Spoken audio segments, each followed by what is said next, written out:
이 제목은 1인 미디어 교육인데 누가 어떻게 왜라는 질문을 붙여봤어요. 저 질문은 두 가지 다 해당됩니다. 배우러 오는 사람, 교육 참여자들한테 물어볼 수도 있는 질문이기도 하고요. 또 가르치려는 여러분들에 대한, 강사에 대한 질문이기도 합니다.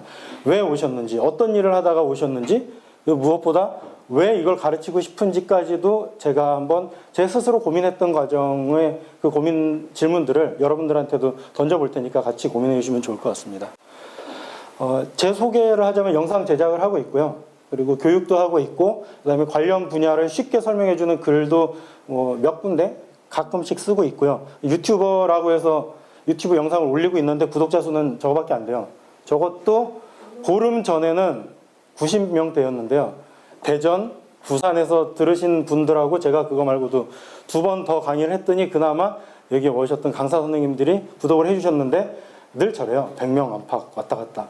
그러다 보니까 아까도 잠깐 얘기가 나왔는데 광고 수익으로 돈 벌려면 몇 명 해야 되는지 아세요?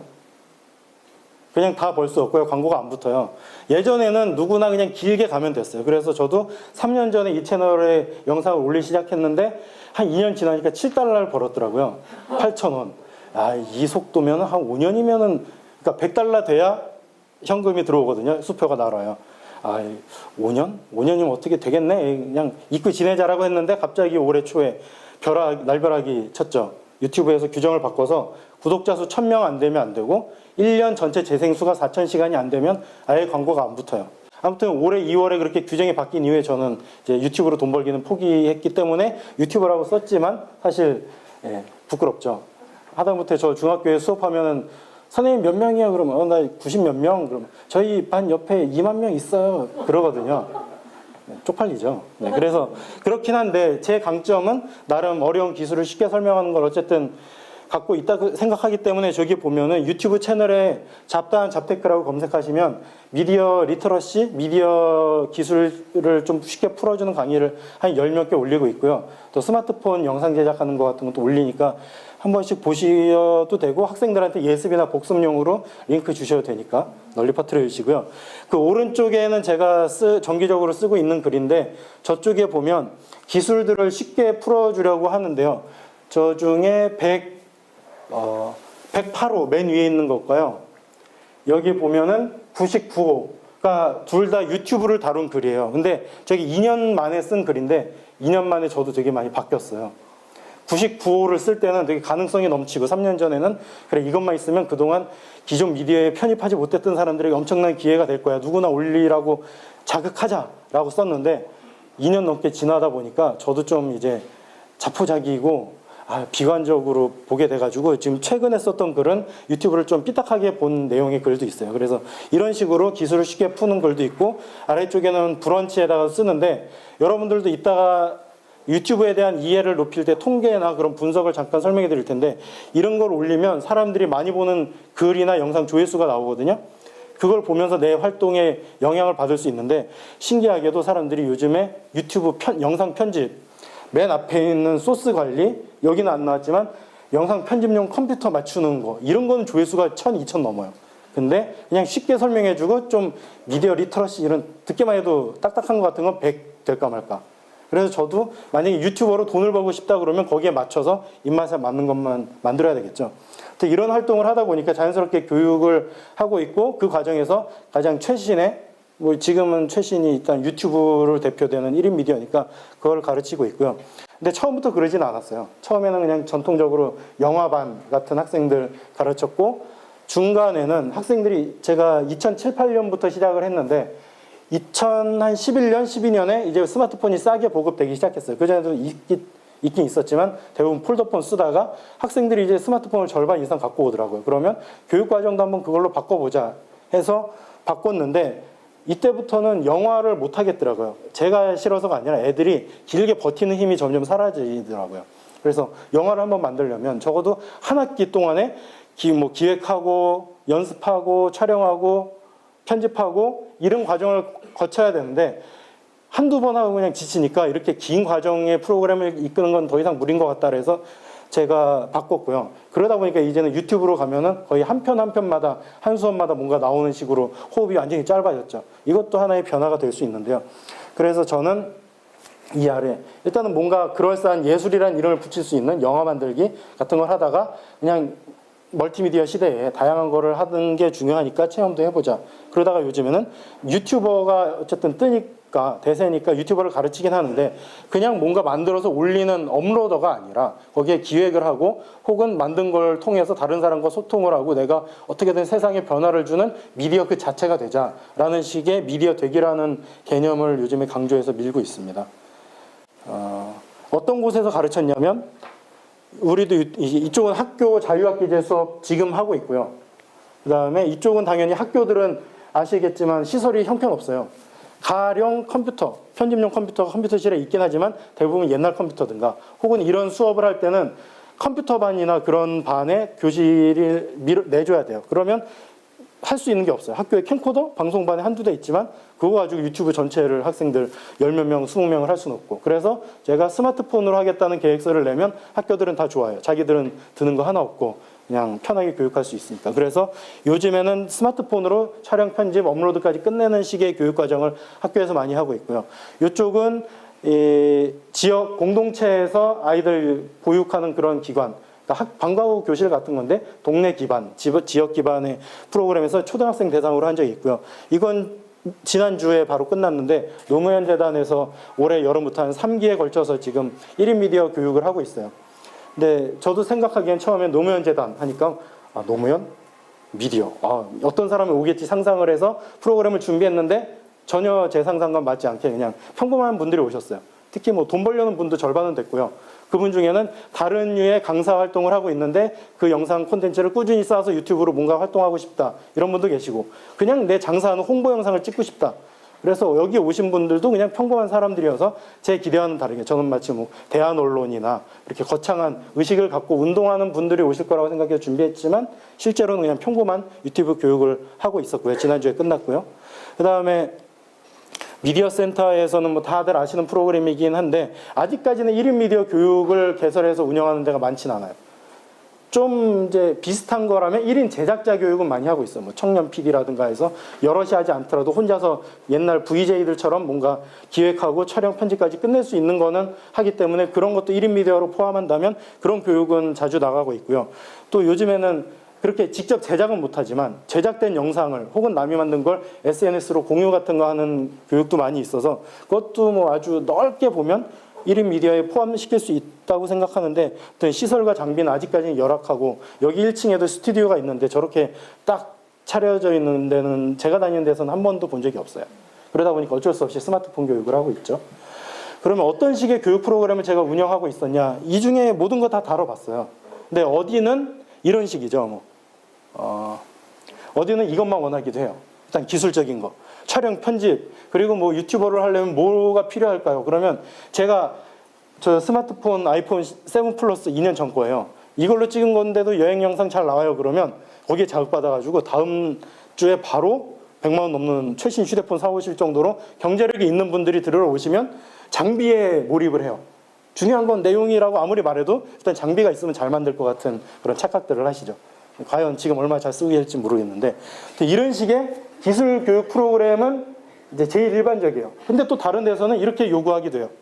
요거는 이미 다 편집이나 그런 제작 과정 거친 분들이 후속 과정으로 1인 미디어를 하고 싶다 그러면 근데 아직 센터 자체에는 유튜브에 대해서 이해력이 높든가 전문적으로 알려줄 분이 없으니까 저를 불러서 그럼 이렇게 하는데 특히 요런 거에 관심이 많으시죠. 어떻게 하면 돈 버냐. 그러면 이제 제가 다 꿈을 깨드리죠. 규정 바뀌어서요. 지금 몇 명이세요? 뭐 이렇게 해가지고 돈 못 벌어요. 뭐 이렇게 하고 그다음에 저작권. 저작권은 되게 중요해서 여기저기서 정말 요청 많이 하시는데 저도 당연히 법 전공자가 아닌데 아까 그 한국저작권협회 소개해 주셨잖아요. 거기 홈페이지 가보면 질문이 수백 개가 있어요. 그러니까 대부분의 질문은 거기에 다 들어가요. 직접 자기가 보고 찾으셔도 되는데 여러분들이 그걸 보고 한 번만 공부하시면 상식적으로 대답해 드리면 돼요. 가령 뭐 이런 거죠. 제가 네이버에서 영화 다운받았는데 이거 편집해서 쓰면 되나요? 안 되나요? 안 되는 이유는 뭐죠? 그건 사용권이거든요. 영화를 보는 데에 대한 권한만 저는 산 거라서 그걸 갖고 편집해서 재배포를 하면 불법이 되잖아요. 근데 이런 건 정말 상식적인 건데도 신기하게도 대부분의 사람들은 그냥 돈 주고 사면 내 거. 하다못해 1,000원 주고 빌려도 내 거. 그러니까 어쨌든 옛날만큼 무식하진 않아서 저작권에 대한 개념이 있어요. 그러니까 돈 주고 불법으로 안 한 것까지는 잘했는데 제작 때 써도 된다는 식으로 그냥 순진하게 생각하시는 분들이 많아서 상식적으로 생각하라고 저는 계속 강의를 하고 있는데 그런 식의 요구가 되게 많아요, 이쪽이. 또 다른 데서는 그냥 미디어 읽기 교육, 그러니까 제작까지는 힘들고 가령 어르신들이 특히 그렇죠. 요즘에 가짜뉴스 때문에 미디어 리터러시 막 그런 거 강조하고 있는데 그런 데 가서 최근에도 성북센터에서 노인 교육에서 SNS 활용법 교육했거든요. 그때 이런 걸 하기도 해요. 근데 저는 이거를 계속해서 그 사이에 집어넣으려고도 하고요. 물론 성공적이지 못한 것도 있고 초반에 오리엔테이션 시간에는 이걸 떠들지만 결국에 2회차, 3회차부터는 실무, 제작으로 들어가긴 하여서 저도 한계를 느끼긴 하는데 어쨌든 저는 이 미디어 되기, 그러니까 그냥 읽고 제작하는 거에 끝나는 게 아니라 제작한 결과물을 갖고 어떤 식으로 다른 사람들과 소통을 하고 연결되고 더 큰 움직임, 뭐 세상을 바꾼다든가 누굴 도와준다든가 이런 식의 움직임까지 연속적으로 이어지는 활동을 할 수 있게 하는 걸 주장하고 있는데 아직까지는 뭐 이거는 사람마다 생각하는 게 달라서 저도 이게 정답이다라고는 말 못 드릴 것 같고요. 아무튼 이거를 그리고 또 설명드린 이유는 지금 제가 이거 네모 하나하나로 나눴잖아요. 그러니까 뭐 이게 구분이 안 될 수도 있지만 저는 나눠봤어요. 왜냐하면 교육 프로그램을 짤 때 가르치는 분들도 그렇고 기획하는 분들도 이거를 조합해서 프로그램을 하나를 만들 수도 있을 것 같아요. 그러니까 어느 기관이나 어느 대상한테는 이렇게가 어울리는데 어느 기관에서는 이렇게만 할 수도 있고 어디는 한 개만 할 수도 있고 어디는 전체를 다 할 수 있다면 내가 다 공부를 해서 모든 것에 대한 교육 자료를 만들어 놓고 부를 때마다 그걸 착착 갖다가 교육을 할 수도 있겠죠. 근데 그게 아니라 내가 만약에 부족하면 다른 사람들과 결합해서 할 수도 있죠. 나는 기존 전통적인 미디어 제작은 잘 알아. 꼭 영상이 아니라 라디오든 아니면 뭐 팟캐스트 같은 것도 기획은 비슷하니까 그런 기획엔 내가 들어가고 유튜브 쪽은 잘하는 딴 사람을 데려오고 뭐 이런 거는 또 다른 사람이나 전문가 데려오고 이런 식으로 결합해서 여러 명이 함께 활동하면 가능하니까 꼭 이거를 혼자서 다 알아야 된다라고 생각하시면 부담스럽고 또 이거를 다 아는 분도 쉽게 찾기는 힘들 거예요. 당연히 여러분들도 계속 공부를 하셔야 되고요. 그래서 이런 거를 저는 모듈화라고 부르고 싶은데 각 교육 과정을 단계로 쪼개서 이거를 결합해서 새로운 프로그램을 만드시는 훈련을 하시면 어디서 어떤 요청이 와도 딱 맞춰서 제공할 수 있는 맞춤형 교육을 할 수 있을 것 같습니다. 미디어 센터가 아닌 사회에서 혹은 영리 목적의 교육기관들이 어떻게 하고 있냐 두 가지 사례를 들어볼게요. 하나는 유튜브 같은 데서 검색하면 많이 나오는 유튜버 양성교육이에요. 가면 뭐하냐? 어떻게 하면 마케팅적인 차원에서 뜰 수 있을까? 구독자 수를 많이 늘리고 혹은 썸네일에서 어떻게 하면 섹시하게 제목을 달아서 사람들이 찾아오게 할까? 이런 거부터 채널명 잘 짓기, 그리고 업로드 주기는 어떻게, 편집 기법은 빼고 그런 식으로 그냥 처음 하고 싶은 사람들한테 이렇게 하면 돈 많이 벌 수 있어요 라고 경제적인 차원에서 떠드는 수업이 많이 개설되고 있어요. 이거는 그나마 99,000원 아마 1회차라 가능할 것 같아요. 근데 이렇게 저도 가끔씩 영상 편집 같은 거 공부하려고 들어가는 유튜버인데 그냥 유튜버였어요. 근데 아예 이런 이만한 사무실을 하나 상가 임대해가지고 교육을 오프라인으로 해요. 강좌가 30만 원, 40만 원 가요. 가서 보면 프리미어, 애프터 이펙트로 멋있게 있어 보이는 편집하기. 이런 데 가보면 그 영상 가보면 다 20대들, 대학생 같은 나이에 노트북 들고 와서 저거를 4회차, 6회차 배우고 있어요. 저 돈을 투자해서라도 나는 앞으로 유튜브로 돈을 벌겠다는 게 있는 거죠. 근데 이런 교육은 많은데 과연 이것만 가지고 만족해도 될까? 혹은 미디어 센터에서도 이런 똑같은 교육을 한다면 과연 이걸 따라갈 수 있을까? 전 어려울 거라고 봐요. 그렇다면 미디어 센터는 어떤 시각으로 교육을 해야 될까? 근데 모든 유튜버가 공통적으로 말하는 게 다 자기가 좋아서 이걸 만든다는 것과 동시에 그게 돈이 되니까 더 동기가 됐다. 그러니까 금전적 보상이 있을 때 보람 있게 활동을 할 수 있었다는 걸 강조해요. 그 말은 그럼 돈이 안 되면 그 사람은 할 게 없는 건가? 혹은 그러면 꾸준히 할 수 없다면 그만둬야 되나? 그러니까 돈이 들어오지 않는다면 그만둬야 되나? 그러면 그냥 돈과 상관없이 뭔가 기여하고 자기의 솜씨나 끼를 발휘하고 싶은 사람들은 하지 말라는 건가? 이런 의문이 계속 들죠. 근데 아직까지도 대부분의 유튜버들은 돈이 되니까 뛰어들었고 또 방송에서도 대도서관 같은 경우에 뭐 여러 가지 모범적인 사례가 있기 때문에 방송과 잘 맞긴 하지만 우리나라에서 제일 유명하고 유튜브로도 돈 벌지만 광고 수익도 많고 협찬도 많이 받거든요. 그러니까 이런 것만 자꾸 띄워주니까 대부분 유튜브를 시작한다? 그건 곧 수익이라고 생각을 하는데 그런 사람들이 미디어 센터에 왔을 때 그럼 그 사람들에 맞출 것이냐 아니면 미디어 센터가 그동안에 운영하던 철학이나 교육 철학 이거에 맞춰서 그 사람들을 이쪽으로 끌고 데려올 것이냐에 대한 고민을 하셔야 되죠. 그래서 저도 어디 기관 속하진 않았지만 제 나름대로 그래도 영상 제작해서 올리는 거는 누구나 똑같이 가르치겠지만 이 안에서 뭔가 자기의 의도를 담고 그게 다른 사람들한테 전달됐을 때 거기서 그치는 게 아니라 더 큰 변화를 일으키는 것까지 의도는 하는데 실제로 그게 잘 되고 있진 않죠. 아직까지는 유튜브는 수익이니까요. 그래서 요거는 다들 그렇게 인플루언서가 되려고 달려드는데 그러니까 꼭 유튜브가 아니라 팟캐스트든 파워블로거든 그렇게 해서 얻은 힘으로 뭘 할까에 대한 얘기를 해볼 텐데요. 이 주황색 상자들은 다들 강조하고 있는 거예요. 이 사람들이 유튜버, 인플루언서가 되기 위해서 이것들을 공부하려고 노력해요. 근데 그 과정에서 하얀색들은 놓치고 있는 게 많다고 생각해서 제가 적어봤어요. 뭐 미디어 트렌드 같은 경우도 있고요. 오늘은 수익 창출 얘기를 해볼게요. 제가 많이 보는 게 IT 쪽 리뷰 유튜버들 많이 보는데 그 사람들이 가장 많이 욕먹고 항의 댓글 받는 게 협찬 고지 여부거든요. 사람들은 유튜버가 다루면 다 자기가 사서 한다고 생각하는 사람이 요즘에는 없지만 초기에는 다 사서 써보네. 그러니까 돈 벌만해라고 했는데 요즘에는 유튜버들 영향력이 엄청 커가지고 기업들에서 유명 배우 모델 안 쓰고 유튜버한테 협찬을 하죠. 근데 그때 유튜브에 최근에는 그런 제도가 생겼어요. 광고 포함이라는 자막을 띄우는 기능이 생겼는데 그전까지는 유튜버가 밝히지 않으면 알 수 없는 거죠. 그러면 유튜버는 자기는 협찬을 받았지만 마치 자기가 돈 주고 산 것처럼 속이는 이런 윤리적인 문제가 있는데 대부분은 그냥 어떻게 하면 돈 벌까를 생각하지 사람들을 그게 속이는 거라고 기만하는 거라는 생각을 안 하게 되죠. 그러니까 이런 식의 윤리 교육이 없이 제작 교육, 돈 열심히 벌고 구독자 수 늘리는 교육만 하다 보면 분명히 놓치는 것들이 있을 거고 이 하얀 것들이 하얀 상자들이 저는 그런 중요한 가치라고 생각해서 적어봤으니까 나중에 한번 그 자료집 보시면서 같이 고민해 보시고요. 그래서 제가 궁극적으로 목표하는 거는 예전에는 그냥 제작만 하면 됐어요. 가령 2006년에 타임지 올해 인물이 유였어요. 유튜브가 2005년에 생겼대요. 그러면 1년 만에 유튜브라는 엄청난 사이트가 전 세계의 영상을 막 잡아먹기 시작할 때였어요. 그때 유는 과연 뭐였을까? 아마 업로드하고 그걸 즐겨보아서 기존 미디어로부터 조금씩 멀어지고 있는 그냥 그 활동적인 주체를 말했던 거였을 거예요. 근데 그렇게 보고 즐기는 것만으로 지금 그걸 띄워주고 칭찬해 줄 수 있을까? 이렇게 사회에 만약에 부조리가 있다. 그러면 그거에 대해서 반응하고 뭔가 열심히 그걸 새를 개선하기 위해서 노력하지도 않고 그냥 재밌는 거, 오락거리만 찾아서 돌아다니는 사람이라면 매체가 기존 전통 미디어, 대자본과 뭐 아주 기득권에만 익숙해 있는 기존 미디어를 보던 사람과 흥미를 쫓고 돈을 쫓는 유튜브를 보는 게 본질적인 차이가 있을까? 그래서 저는 사회를 변화하든가 혹은 사람 간의 연결을 꾀하는 그런 활동이 아니면 기존 미디어와 다를 게 없고 오히려 그렇게 뉴 미디어라고 말은 부르지만 전혀 뉴하지 않은 기득권자들이 좋아할 활동이라고 생각해서 이거는 되게 책무성, 사회적인 책무성은 초반이든 꾸준히든 언급을 해줘야 유튜버들이 자기만 높이고 그 자극적인 영상을 만드는데 조금의 경계를 하지 않을까 싶습니다. 인플루언서들 세계적으로 유명한 제일 잘 나가는 유튜버예요. 구독자 수가 여기는 5,800만 명이라고 썼는데 뒷장에 나오면 6,300만 명 자료도 있어요. 우리나라 인구보다 많아요, 구독자가.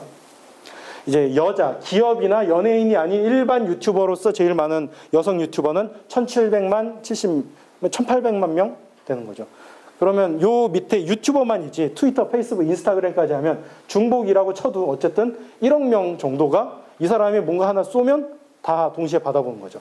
기존의 방송국은 시청률 몇 프로 올리는데도 기를 쓰고 노력하고 돈을 쏟아 부어도 힘든 거를 이제 유튜버들, 인플루언서들 아주 쉽게 손가락 몇 번만 까딱 끼면 전 세계에 발송을 할 수 있게 됐고 거기에서 쏟아지는 댓글이나 반응들 보면 기존의 방송국이 할 수 없는 즉각적인 실시간 반응까지도 얻어낼 수 있죠. 그래서 세상이 이렇게 변했는데 이렇게 얻은 힘으로 뭐 할까? 최근에 뉴스에 이 어린이 나오더라고요. 장난감 만지고 노는 서양의 동양계 꼬마 부모가 도와줘서 여기 보면 2,200만 달러 우리 돈 240억 1년에 240억을 벌어요. 뭐하냐? 영상 찾아보세요. 이 라이언 토이 리뷰를 한 거 들어가 보시면 장난감 상자 열어서 뜯고 만지고 아 이렇게 변신하는 거구나. 그게 끝이에요. 가끔씩 아빠가 도와주긴 하지만 혼자서 갖고 노는 게 끝인데 그걸로만 240억을 벌 수 있는 시대가 된 거죠. 그러니까 다들 이런 좋은 사례만 보고 뉴스에서도 그것만 다뤄주니까 다들 유튜브 하면 돈을 벌 수 있구나라고 생각하지, 그걸 통해서 내 어떤 가치를 표현한다든가 세상을 바꾼다 이런 거는 꿈도 못 꾸죠. 그냥 돈 버는 새로운 시장이라고만 생각하게 되죠. 그래서 한국 사람들 보면 일단 뭐 전 세계 기준으로는 되게 낮아요. 그래서 이 위쪽은 언어가 통하지 않아도 되는 음악이 1, 2위 하고 있고요. 그 다음에 그 아래에는 뭐 잘 나가고 있는데 한국에서는 대충 200만 명 정도면 탑 유튜버들이라고 부를 수 있는데요.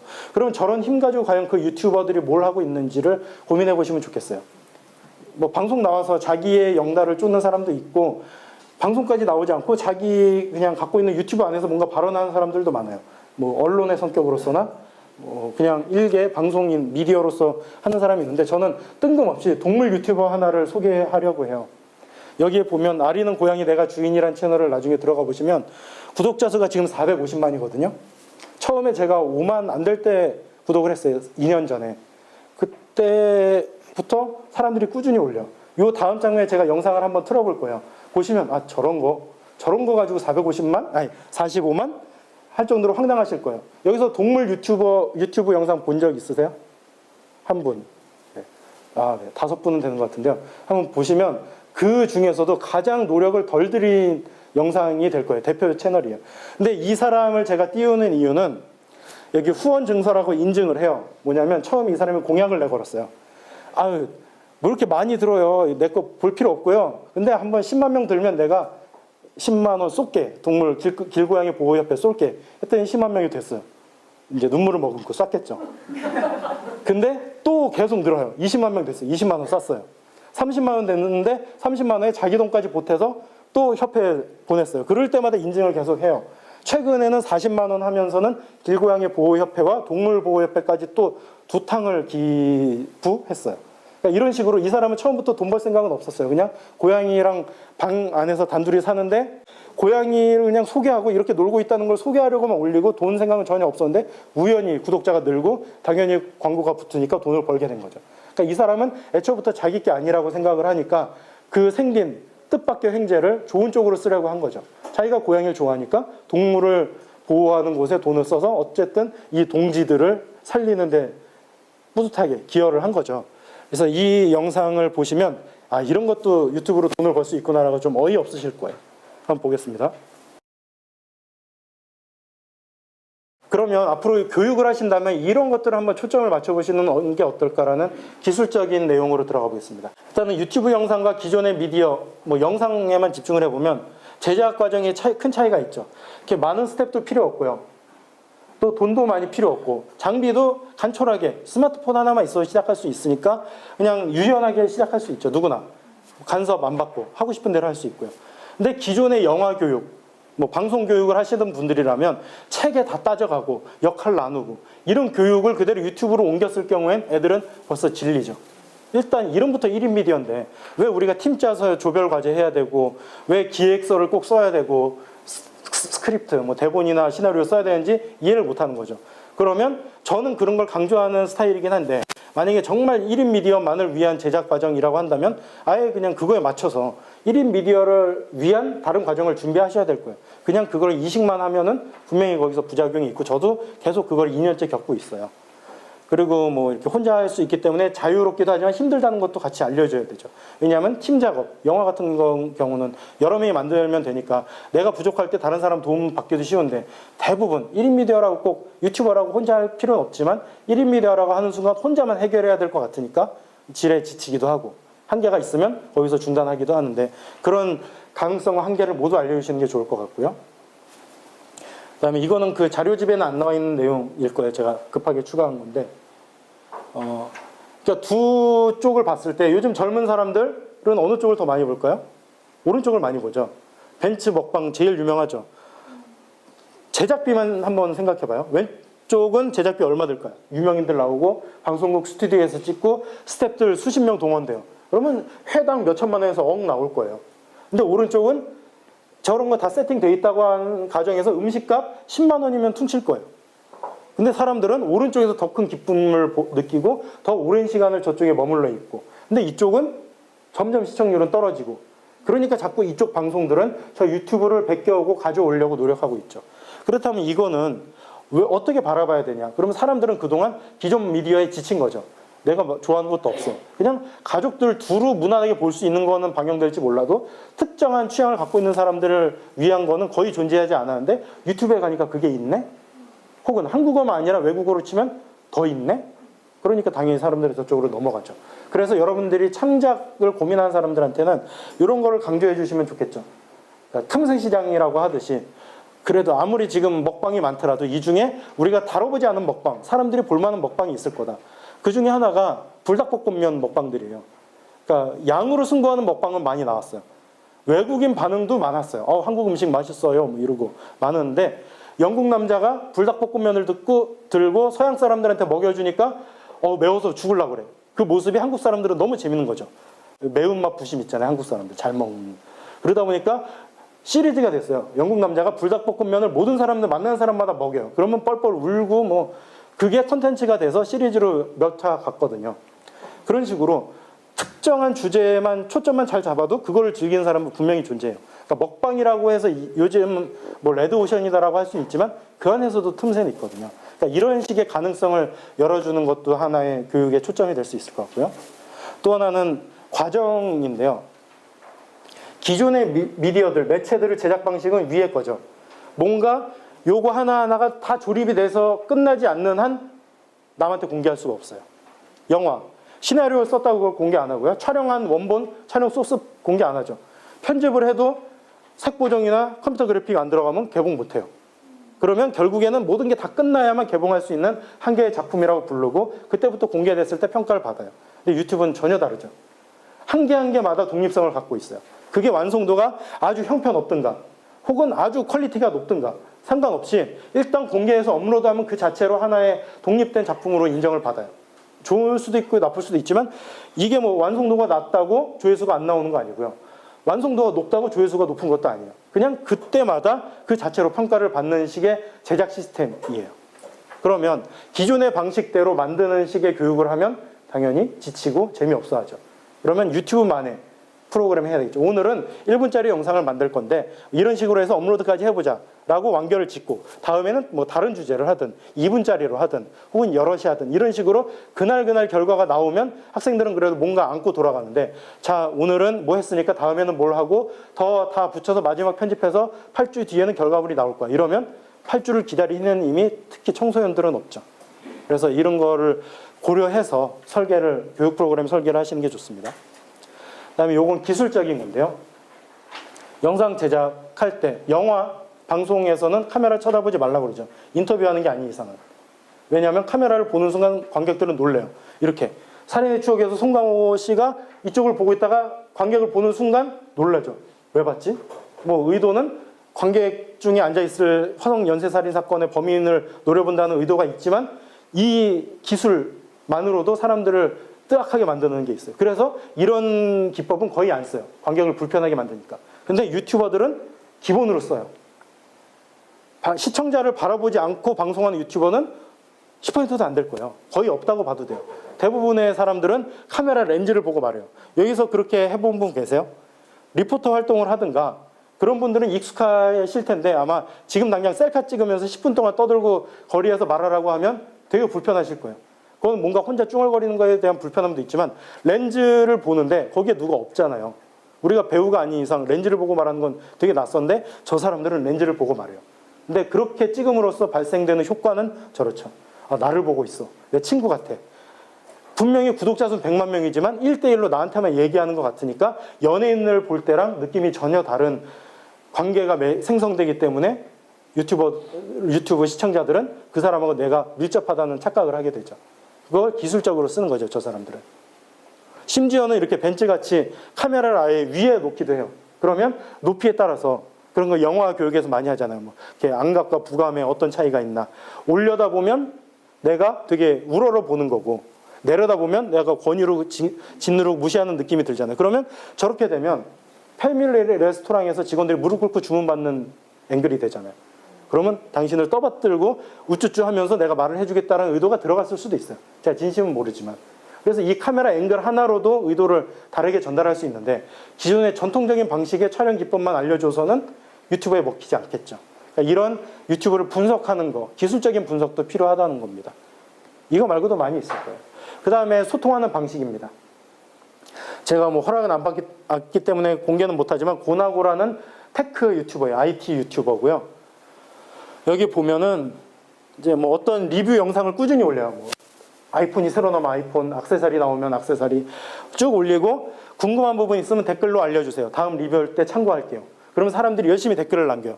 나중에 뭐 새로 나온 프로그램 편집하는 방법도 알려주세요. 혹은 이번에 그 액세서리 써보니까 뭐 문제 있지 않나요? 다음에 경험 알려주면 제가 좋을 것 같아요 라고 댓글을 달면 보통 유튜버들은 업로드할 걸 몇 개 만들어 놓거든요. 한 뭐 일주일치, 2주치 만들어놔요. 그러면 당장 다음 에피소드에 반영되진 않지만 몇 차시 뒤에 그런 관련된 영상이 올라와요. 그러면 댓글 단 사람 얼마나 뿌듯하겠어요. 내가 이 유튜버에게 뭔가 의견, 아이디어를 준 것 같고 나랑 교감, 소통하고 있다는 느낌을 받으니까 더 충성도 높은 시청자가 되겠죠. 근데 기존 방송은 시청률에 목맨다고는 하지만 어쨌든 대부분 사전에 만들어 놓은 각본대로 움직이잖아요. 근데 유튜브는 그냥 수시로 사람들의 의견에 따라서 바뀌는 거예요. 그러니까 이런 식의 소통 방식을 몸에 익히지 않으면 저처럼 100명에 머무는 유튜버가 될 수밖에 없는 거죠. 그래서 정말 사람을 많이 만나고 소통하는 유튜버, 구독자를 많이 끌고 인기 있는 유튜버가 되려면 이런 소통 능력은 오히려 편집 기술 같은 제작 능력 이상으로 필요하죠. 그래서 한번 두 가지로 나눠봤어요. 앞으로 여러분들이 교육을 하실 때 어떤 식으로 두 대상을 나눠서 할까? 다른 이미 제작하는 경험도 있고 경력이 있는 사람들은 굳이 모든 걸 다 알려줄 필요 없죠. 뭐 이분들한테 기획하는 법 다 알려줄 필요 없잖아요. 그러면 이분들한테 그냥 요즘에 흘러가는 트렌드를 알려주되 이분들이 납득할 수 있는 방식으로 아까 그 촬영법 혹은 요즘 새로운 기술들이 유튜브에 많이 적용되고 있다. 근데 이 기존의 미디어에 익숙한 분들은 그거 나 굳이 필요 없을 것 같은데 하면 설득하려면 내가 어느 정도 공부를 하고 알아야 되잖아요. 그러면 이런 트렌드나 이런 거에 대한 연구를 많이 하고 가르치셔야 되겠죠. 반면에 새로 유튜브에 오는 사람들은 이미 강사인 나보다 더 트렌드는 잘 알고 있을지도 몰라요. 어떤 유튜버가 뜨고 어떤 유튜버가 무슨 문제가 있어서 요즘에 잠수하고 있다. 뭐 이런 거를 더 잘하니까 돈 버는 법 더 잘할 수도 있어요. 그럼 그 사람들한테는 굳이 이런 걸 딱딱하게 가르치는 것보다 바로 찍어서 올릴 수 있는 걸 알려주는 게 효과적일 수도 있죠. 근데 공통적으로 이런 거 미디어 리터러시에 포함된다면 아까 그 책무성이나 그런 윤리적인 내용까지 포함해서 이런 교육을 공통적으로 해준다면 아까 제가 모듈로 알려드린 교육과정을 이거에 맞춰서 배치를 해보시면 교육과정 하나를 짜보실 수 있겠죠. 이따가 뭐 실습 때 가능할지 모르지만 혼자 돌아가서 고민하실 때 이런 식으로 나눠보면 어떨까. 물론 이거는 상상 속의 존재예요. 실제로는 저 중간 어딘가에 있지 이렇게 딱 반으로 나뉘진 않을 거 아니에요. 그래서 고민은 해보시고요. 그리고 제가 1인 미디어 크리에이터 소위 유튜버들 강연 많이 봤어요. 근데 그분들이 잘 가르치는 건 아니에요. 두 가지 측면이 있을 텐데 하나는 자기 분야에선 전문가인데 다른 분야에서까지 공이 적용되는 뭔가 비법이 있진 않아요. 이거는 요 분야, 게임 분야에서 먹히지만 뷰티로 갔을 때는 안 먹히는 얘기가 있는데 이 사람은 어쨌든 자기 분야만 잘 알 거 아니에요. 그 다음에는 만들기를 잘하는데 설명은 잘 못할 수도 있어요. 그냥 나는 이런 과정을 거쳤고 이렇게 편집하니까 사람들이 100만 명 되더라 라고 말할 수 있는데 여러분도 이렇게 하시면 100만 명이 돼요 라고 말하는 건 다른 문제죠. 그 사람만의 개성은 무시될 수도 있고 그 사람은 그걸 못 따라갈 수도 있는데 그냥 자 내 식대로 해보세요 라고 하면은 그거는 유효한 교육 방법은 아닌 것 같아요.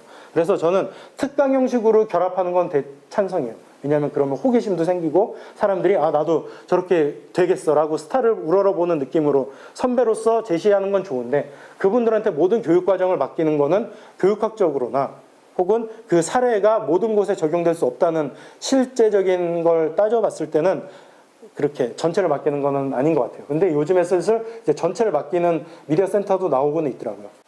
그리고 공부하실 분들은 이 자료 찾아보시고 구독하시면 좋을 것 같아요.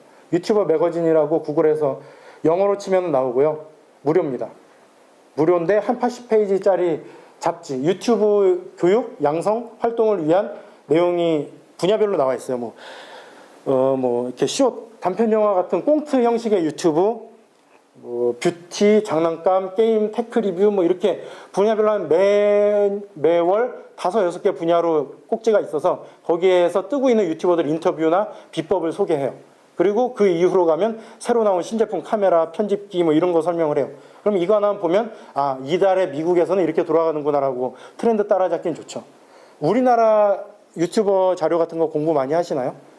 그런 자료들이 대부분 다 이런 거 번역한 거예요. 어쨌든 시간이 느릴 수밖에 없어요. 한국은 그거 자체로 오리지널을 만들어내는 사람은 거의 없어요. 편집 기술 100% 외국 거 며칠 뒤에 수입돼요. 그러니까 어쨌든 미국 거를 보시면 며칠이라도 먼저 남들보다는 잡을 수 있는데 단점은 영어니까 공부를 하시든가 영어 공부를 하시든가 그림만 봐야 된다는 한계는 있죠. 근데 번역기 돌려서라도 해보시면 뭐 이해는 하시지 않을까 싶어요. 이제 이거는 제가 마지막으로 당부드리는 말인데 강요하는 건 아니고요. 여러분들이 미디어 교육을 하신다면 미디어의 흐름에 대해서는 눈을 뜨고 계시라는 말씀을 드리고 싶어요. 이게 CNN 기자가 올 초에 언론 관련 행사에서 발표한 자료인데 이 한 사진을 보고 제가 충격을 받았어요. 그러니까 그냥 CNN 하면 그동안 뉴스 만드는 케이블 TV 채널이라고만 생각을 했는데 CNN이 어떤 통로를 통해서 채널을 통해서 활동을 하고 있냐를 띄워주는데 너무 많죠.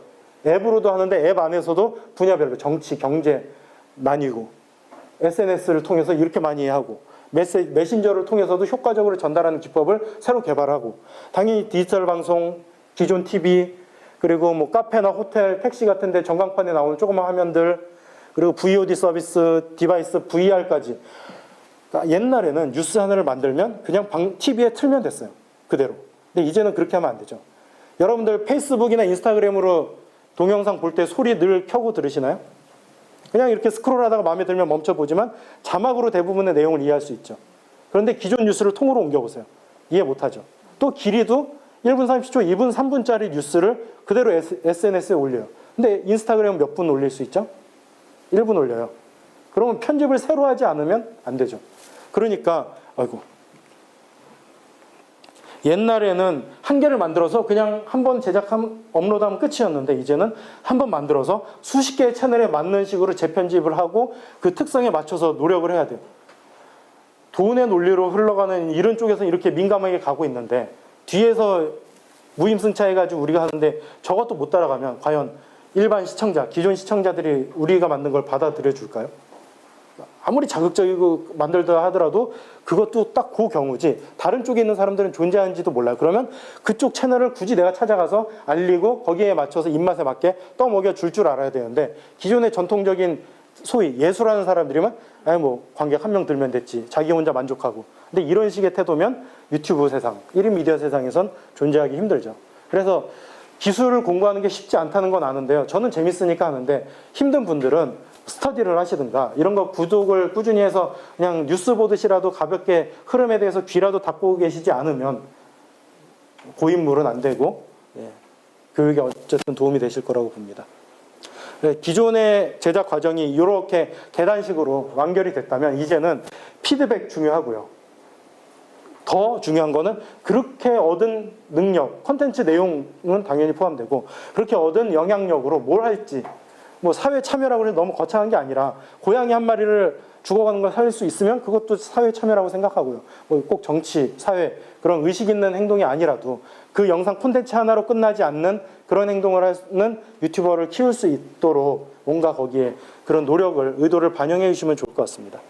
그래서 결론은 여러분들이 왜 교육을 하는지 또 그 사람들은 왜 유튜버가 되려고 하는지까지 전달하지 않으면 기존의 미디어 센터가 아닌 교육기관이 하는 것과 다를 바가 없고 오히려 지금 수준에서는 그들보다 앞설 수는 없을 거예요. 절대. 대자본과 빠른 트렌드에 익숙한 사람들이 하는 교육을 우리가 어떻게 따라가겠어요. 그렇다면 우리만의 갖고 있는 강점을 살려서 교육을 하면 그래도 일반적인 유튜버와 다른 사람들을 양성할 수 있지 않을까라는 좀 추상적이지만 희망적인 바람을 적어봤고요.